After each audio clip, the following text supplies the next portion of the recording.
우리가 살고 있는 21세기는 대중 또는 군중의 소리가 매우 잘 전달되는 시대입니다. 매체가 발달해서 그렇고 특히 인터넷이라고 하는 편리한 수단이 있기 때문이죠. 이런 상황에서 선거라는 관문을 거쳐야 하는 그런 정치인이 되려고 하는 사람들은 그 군중의 소리에 귀를 기울이기 마련입니다. 그러다 보면 군중은 끊임없이 요구를 하는 집단인데 그들의 소리에 순응하다 보면 결국 그들의 폭력적인 외침에 순응하게 되는 그런 결과가 발생하게 됩니다. 그럼에도 불구하고 오늘날 민주주의라고 하는 것이 대중의 뜻을 잘 읽어내야 한다 하면서 하는 이야기가 바로 집단지성이라고 하는 것입니다. 그래서 이러한 다수의 표를 받아야 하는, 다시 말해서 군중을 기반으로 하는 세력들은 이 집단지성의 그 마법에 종종 빠지곤 합니다.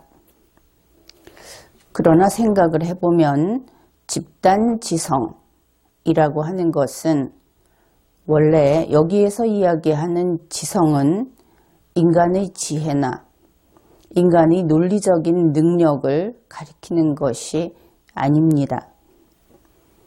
다시 말해서 이것은 군집 생활을 하는 곤충들 사이에서 이러한 그 의사소통 방식을 읽어낸 것이죠. 다시 말해서 문자도 없고 언어도 없는 개미나 벌 같은 것들이 집단 행동을 한다. 또는 특별히 어떤 기억장치가 있다든지 그 기억력을 공유하지도 않으면서 또 그러한 행동을 하는 것을 볼 수 있다 하는 데에서 출발한 것이 집단지성입니다. 물론 비유적으로 인간에게 이것을 사용하기도 합니다. 그러나 이것은 이와 비슷한 것으로 공생이라고 하는 것도 있죠. 그러나 엄연히 공생이나 집단지성이라고 하는 것은 인간의 존엄성과는 동떨어진 개념입니다. 어떻든 이 집단지성 밖에 이야기할 수 없는 군중들, 그러한 군중들의 소리를 듣는 것도 종종 지혜와는 거리가 먼 경우가 있고, 그런데 더구나 그 군중을 대상으로 군중들에게 어떻게 하면 더 잘 팔 수 있을까 하는 소리를 내는 것이 바로 언론입니다. 오늘날의 언론은 철저히 영업주의에 따라서 운영이 되죠. 이 언론의 소리 역시 정치인들이 귀를 기울입니다. 그러다 보니 최근에는 언론이 정치활동도 하고 정치 세력화하기도 하죠. 그래서 이번에는 우리가 이 언론의 소리가 어떤 것인지, 그것이 얼마나 파괴적이고 폭력적일 수 있는지, 그것이 얼마나 비인간적이고 부끄럽고 부도덕한 것인지 하는 것들도 함께 확인해 보기로 하겠습니다. 먼저 2009년 4월 8일의 언론 보도입니다. 이것은 보도라기보다는 오피니언에 가까운 것이라고 하겠습니다. 내용을 침착하게 집중해서 들어주기 바랍니다. 노무현 전 대통령의 비리 의혹을 접하며 느끼는 심정은 충격과 분노 이전에 서글픔과 허탈함이 더 크다. 성수대교가 무너진 느낌이라는 한 민주당 의원의 말은 그래서 딱히 민주당원들만이 느끼는 심정은 아닐 듯하다. 상황이 이렇게 엄중한데도 노 전 대통령이 보이는 태도는 구차하고 비겁하기 짝이 없다. 이미 물은 엎질러졌다. 이제 노 전 대통령에게 남은 과제는 한 가지다. 그나마 뒷마무리라도 정직하고 의연하게 하는 일이다.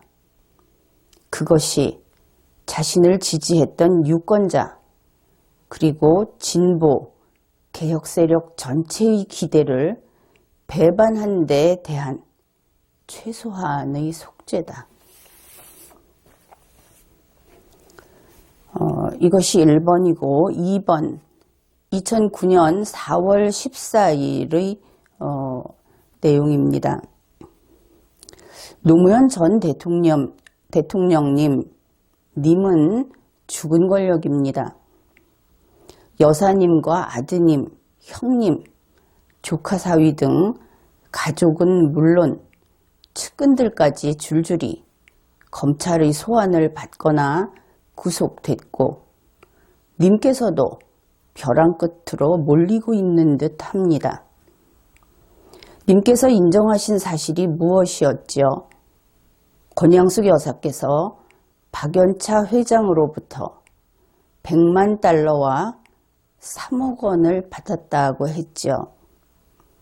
거기다가 알선수재 혐의로 구속 수감 중인 형님 건평 씨는 자신의 혐의를 상당 부분 시인하고 있는 걸로 알고 있습니다. 일국의 대통령을 지내신 분이 검찰과 티격태격, 갑론을박 다투면서 자신의 무고함을 주장해서야 되겠습니까? 다 까발리고 다 털어놓으시고 지도자답게 산화하십시오. 당신이 죽어야 이 땅의 민주주의와 사회 정의가 부활합니다. 세 번째입니다. 2009년 4월 16일 난 소통령도 없고 게이트도 없습니다. 그러나 노무현이 그 말을 할 때는 그의 형이 박연차와 함께 농협을 먹잇감 삼아 돈을 챙긴 지 1년 지난 뒤였다. 그리고 그 말을 한 지 10개월 뒤 박연차는 대통령 지시를 받고 100만 달러가 든 가방을 대통령 관저에 가져다 주었다고 한다. 또 그 말을 한 지 1년 4개월 뒤에는 노무현의 아들과 조카가 500만 달러를 요구하자 박연차는 대통령의 부탁이기 때문에 그냥 주었다고 한다.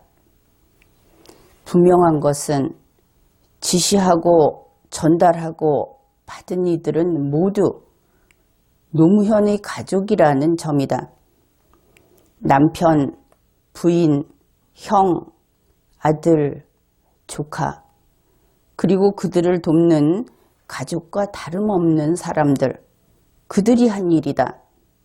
노무현 패밀리가 한 일이다. 우리는 이제 민주화 세력이 아닌 의리, 이권, 혈연으로 뭉친 이 패밀리가 진정한 집권 세력이었음을 인정하지 않을 수 없다. 민주화운동의 원로부터 386까지 모조리 발언권을 잃었다.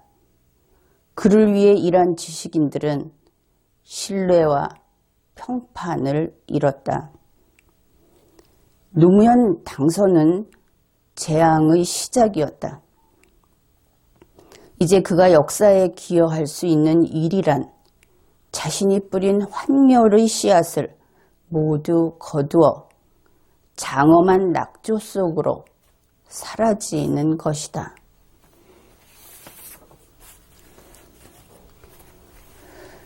이러한 보도들이 나오고 곧 이어서 2009년 4월 23일 서울신문은 다음과 같은 보도를 합니다. 즉 4월 22일 노무현 전 대통령이 자신의 홈페이지에 올린 글의 내용을 소개했습니다. 그 내용은 이렇습니다. 오늘 아침 홈페이지 관리자에게 세상사람 사이트를 정리하자는 제안을 했습니다. 이 이상 더 노무현은 여러분이 추구하는 가치의 상징이 될 수 없습니다. 여러분은 저를 버리셔야 합니다. 연일 이어지는 그러한 험악한 보도 끝에 4월 22일 노무현 전 대통령은 나를 버려라 하는 글을 홈페이지에 올렸습니다.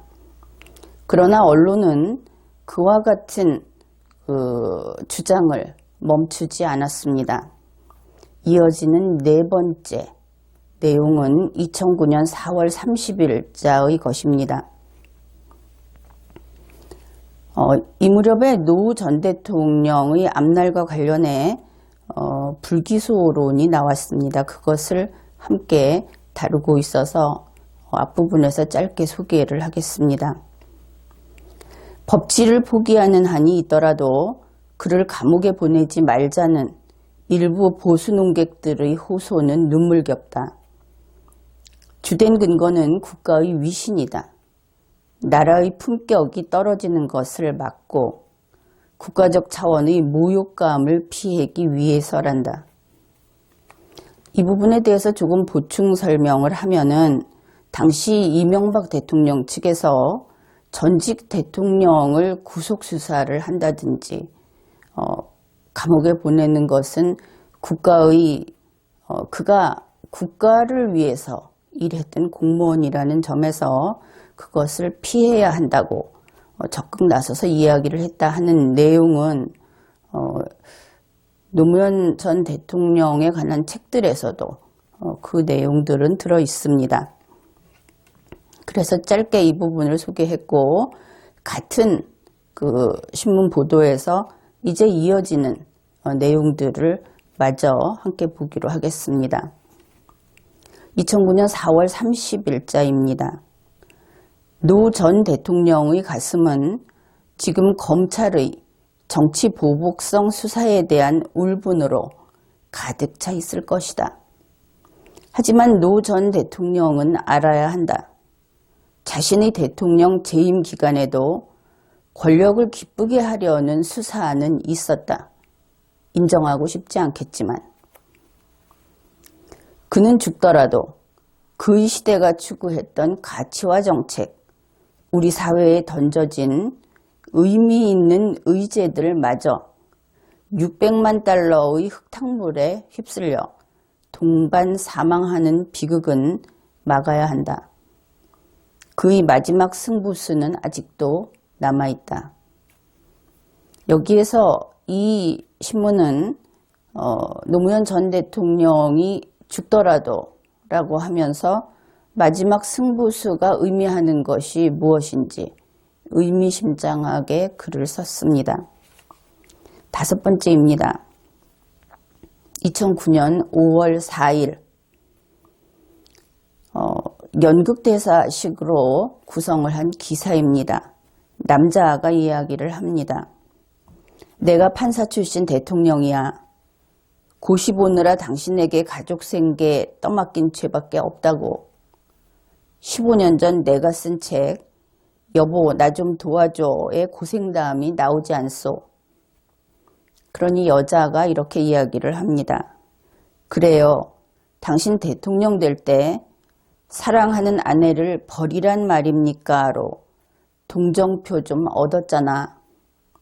이번에도 내가 총대 맬게요. 우리 그 돈 어디다 썼는지 끝까지 말하지 맙시다. 우리가 말 안 해도 국민들이 다 알 텐데 뭘. 다시 남자가 이야기를 합니다. 걱정 마. 내가 막무가내로 떼쓰는 초딩화법의 달인이잖아. 초지일관 당신이 돈 받아서 쓴 걸 몰랐다고 할 테니까 소나기만 피하자고 국민들 금방 잊어버려. 2009년 5월 4일에 이런 신문의 기사가 실렸습니다. 신문에 이런 내용이 실렸습니다. 다음으로 6번째입니다. 2009년 5월 23일 나는 노무현 전 대통령을 개인적으로 만나본 적도 없고 알지도 못한다. 하지만 이왕 이렇게 된 마당에 역대 어느 대통령과 비교해서는 상대적으로 받은 액수가 적어 고민이라는 얘기만큼은 하지 말았으면 좋겠다. 이런 부류의 수사에 임하는 분들이 후렴처럼 되뇌는 몰랐다는 얘기도 그만 들었으면 좋겠다. 아이들에게 봉하마을 논두길에 버렸다는 시계나 찾으러 가자고 했다. 1억짜리가 2개나 되니 유행이 찾으면 횡재 아니냐고 했다. 또한 역사적 가치와 시대적 가치를 담아 대단한 경매 프리미엄이 붙지 않겠냐고도 했다. 아이들의 한결같은 대답은 에이 설마 버렸을라고요 였다. 특이하게도 이 글을 쓴 사람은 카톨릭 신부였습니다. 바로 이날 2009년 5월 23일 노무현 전 대통령이 사망했습니다. 지금까지 우리가 함께 확인을 했듯이 언론은 뒷마무리를 의연하게 속죄하라. 이 이야기를 들으면 어떻습니까? 속죄, 뒷마무리, 결국 죽음이 떠오르죠. 산화하라. 당신이 죽어야 이 땅의 민주주의가 부활한다. 이렇게 직설적으로 이야기하기도 했습니다. 당신은 재앙의 씨앗이었다. 장엄한 낙조 속으로 사라져라. 재앙의 씨앗이 낙조 속으로, 지는 해 속으로 사라지면 결국 죽어야 하겠죠. 너는 죽더라도 의미 있는 의제가 동반 사망하는 비극을 막아라. 말은 죽더라도 이지만 내가 죽어서 이렇게 읽혀지는 글이기도 합니다. 이와 같이 죽어라 죽어라 하는 외침 속에서 노무현 전 대통령은 자살했습니다. 노무현 전 대통령이 자살하고 나서 언론은 다시 쉬지 않고 제잘거렸습니다. 그 내용들을 조금 더 살펴보죠. 이번에는 ABC로 그 순서를 매기겠습니다. A 글입니다.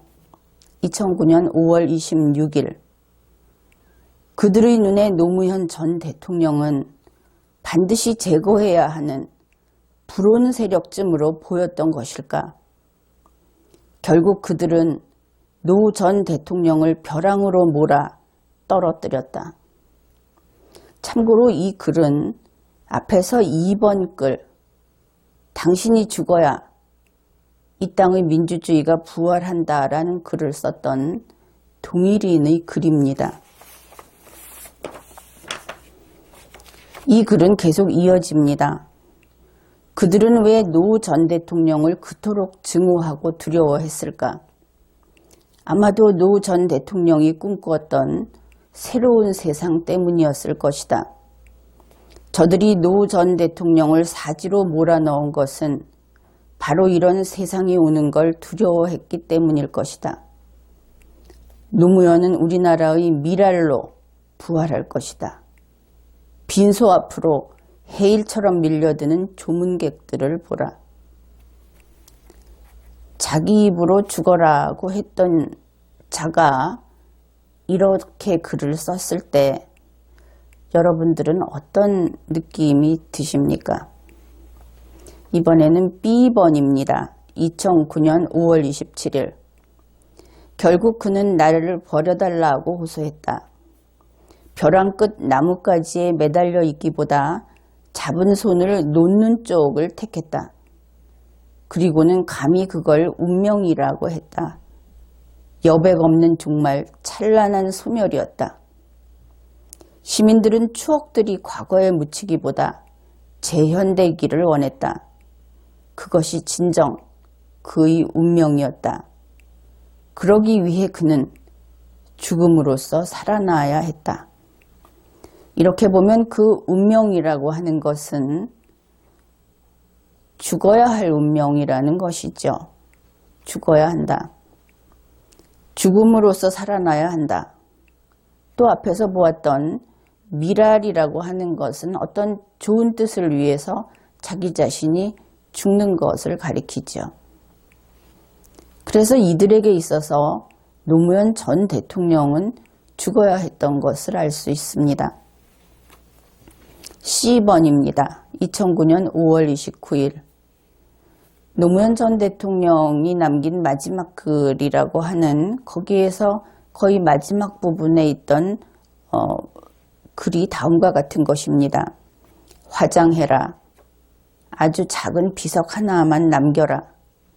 이것을 앞에 따놓고 이 신문에서는 다음과 같은 글을 썼습니다. 노무현 전 대통령에게는 어떤 묘비명이 어울릴까? 이름 없는 수많은 시민들이 분향소 주변의 대자보판 또는 인터넷 등에 올리는 글들 하나하나가 모두 묘비명으로 써도 손색이 없어 보인다. 아무 사심 없이 이 문장만을 가지고 보게 되면 여기에 등장하는 인간들 가운데 누가 중요한가? 노무현 전 대통령의 묘비명은 그것이 중요한 것이 아니라 대자보에 쓰는 글, 인터넷에 올리는 글, 그것이 모두 묘비명으로 써도 손색이 없을 것 같다. 그렇게 이야기를 합니다. 그 죽는 자의 입장에서는 좀 섭섭하겠죠. 이런 대우는. 다음은 D번입니다. 2009년 6월 15일. 이제 누가 노무현을 죽였는지 더 이상 묻지 말자. 민주주의를 살려내려는 우리의 열정 또한 그를 죽였을 것이기 때문이다. 시대의 역설이자 당대의 비극이다.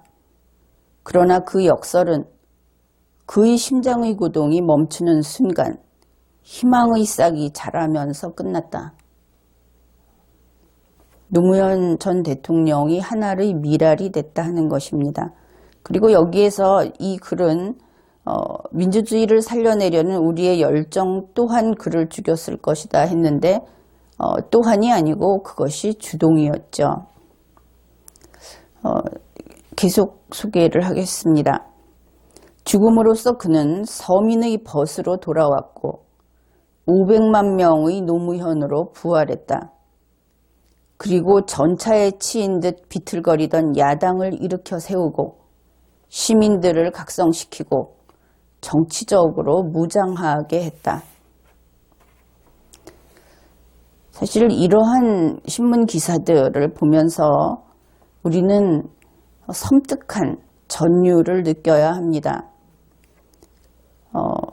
인간의 생명을 소중하게 여기지 않는, 사람을 수단으로 생각하는, 그리고 그것을 찬양하는, 이것을 우리는 악이라고 하죠. 결국 이들의 글을 보면 다음과 같이 정리할 수 있습니다. 바로 그 당시였던 2009년 당시 야당이 결집해야 했습니다. 그리고 노무현 전 대통령을 뒤이어서 그를 계승해서 다음 때의 대통령이 되었던 이명박 대통령에게 그 원망을 다 그를 향하게 하는 것이지요. 그러면 누가 죽였는가? 이들은 이유를 묻지 말라고 하지만 우리는 생각할 수밖에 없습니다. 그 시대의 언론을, 그 시대의 그 신문을 다시 뒤져보면서 이명박 대통령은 노무현 전 대통령의 죽음을 원치 않았습니다. 그가 감옥에 가는 것도 원치 않았습니다. 일단은 그것이 바로 그들 신문에서 보도했던 내용이기 때문에 우리는 그것을 쉽게 인정할 수 있죠. 그런데 그들은 죽어라 죽어라 했습니다.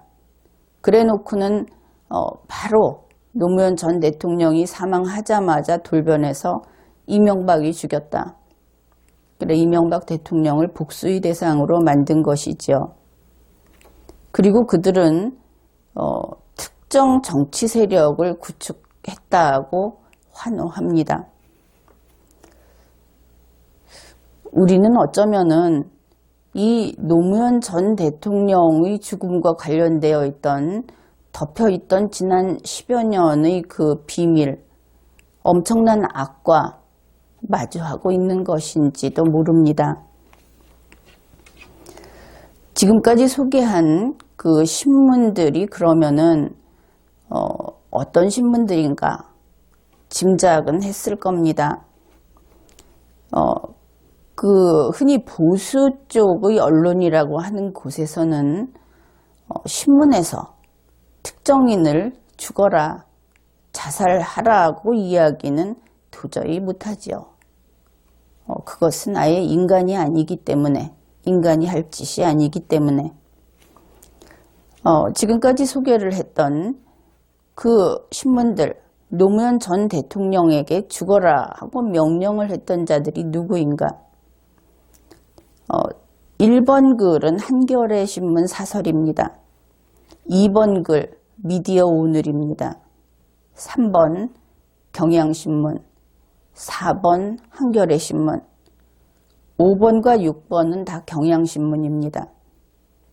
그리고 노무현 전 대통령이 사망하고 나서 노무현 전 대통령의 죽음에 환호한 자들은 또 누구인가? 그것은 A번은 미디어 오늘입니다. B번 경향신문, C번 한겨레 신문, D번 경향신문 이렇습니다. 그렇게 10년 가까이 그렇게 그때가 2009년이었으니까 세월이 지난 2018년 바로 이때 다른 사람의 희생을 딛고서 다른 사람의 목숨을 바치게 만들어서 결집한 야당, 특정 정치 세력, 그것이 누구인지는 우리가 밝히려고 들면 밝힐 수 있겠죠. 어떻든 2018년 노무현 전 대통령을 애도한다는 그룹은 이명박 전 대통령 그리고 박근혜 전 대통령에게 복수를 하겠다고 합니다. 이유는 그들이 보수, 다시 말해서 정통 대한민국의 승계자이기 때문에 그래서 처단해야 한다 하는 것이죠. 이들의 그 신문에서 이들이 주장한 내용들을 살펴보면 살벌하기 그지없습니다. 그 정통 대한민국의 세력은 정말 실핏줄까지 다 끊어내야 한다 하는 주장들을 공공연하게 하고 있습니다. 이번에 소개한 신문은 그나마 지명도가 높은 신문들인데 이쪽에 그 언론사들이 굉장히 많이 있죠. 이러한 사실들을 여러분들이 제대로 알고 있어야 하겠습니다. 국민 여러분은 노무현 전 대통령이 이명박 대통령의 취임과 동시에 그 다음 해에 사망을 했기 때문에 둘 사이의 대립이 노무현 전 대통령을 사망에 이르게 했을 것이다 하는 그런 지레짐작으로 저들의 주장을 그저 따져보지도 않고 그럴 수 있다고 했을지 모릅니다. 이것은 그들이 이야기하듯이 전쟁인 것 같습니다. 그렇게 쉽게 순순히 그들의 주장을 그대로 받아들여서는 전멸하고 말 것입니다. 아닌 것은 아니라고 하고 우리 자신을 스스로 지킬 수 있어야 하겠습니다. 이번 회에는 여기까지 하겠습니다.